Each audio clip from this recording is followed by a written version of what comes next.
Hey, welcome back! Now that you have had some experience with strobe lighting from Photo 2, it's now time to learn more advanced techniques, such as classical studio lighting. There are 4 types of lighting that will be emphasized: butterfly, loop, Rembrandt, and split. Butterfly lighting, also known as paramount lighting, became a staple pattern for the Hollywood photographers of the 1930s. It is produced by placing the light source above the face, typically 25 to 70 degrees, and in line with the direction in which the face is pointing. The butterfly pattern can be quite useful for a variety of faces, but is at its best on lean subjects with high pronounced cheekbones. This lighting is characterized by the butterfly-shaped shadow that it casts below the nose. Loop lighting, which is named for the loop-shaped shadow that it creates under the nose, is the most frequently used pattern. It is produced by placing the main light above the face, typically 30 degrees, and somewhat to the right or left of the direction in which the face is pointing, typically 30 degrees as well. It is considered to be a relatively flattering and adaptable pattern that lights most of the face while imparting a sense of depth. Rembrandt lighting is named after the famous Dutch painter of that name. The lighting is similar to loop lighting, but with the light source moved higher and further left or right of the face, typically 45 degrees to the left or right and 45 degrees above the subject.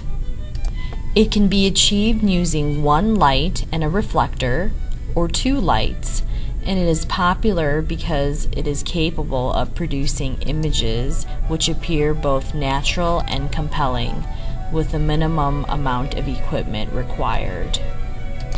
Rembrandt lighting creates a strong pattern characterized by a small triangle of light that appears under the eye on the shadow side of the face, along with a nose shadow that nearly extends to the corner of the mouth. This is not an all-purpose lighting and is probably best reserved for character studies and moody fashion work. Split lighting, though not usually considered a general-purpose lighting, can actually be quite useful. It is produced by placing the light source to the right or left of the direction in which the subject is facing, typically 90 degrees, with the lighting unit at or slightly above the face.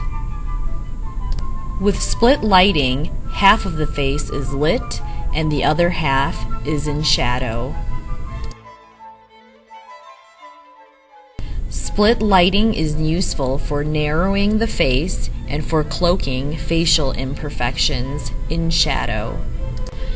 Based on the 4 lighting techniques you just learned about, identify what technique was used in this portrait of Ali MacGraw.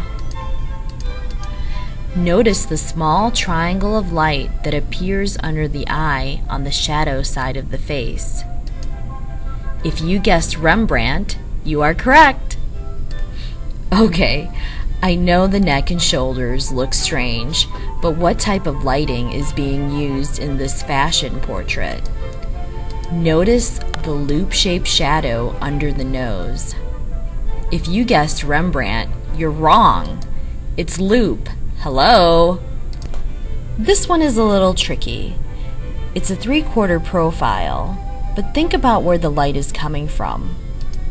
Also, notice the shape of the shadow that is cast below the nose. Do you see it? Butterfly! I know you may not be a Twilight Jacob fan, or even a Twilight fan at all, and I'm not saying that I am, but what lighting technique is this? If you chose loop, you're right. The shadows are not dramatic enough to be Rembrandt. Hey, it's our Toy Story friend Woody, but what type of lighting is this? Split. And this? split again. Last one. It's moody, it's dramatic, it's split again. Now it's your turn to demonstrate your understanding of these 4 classical lighting techniques. Remember to experiment with different camera angles and props.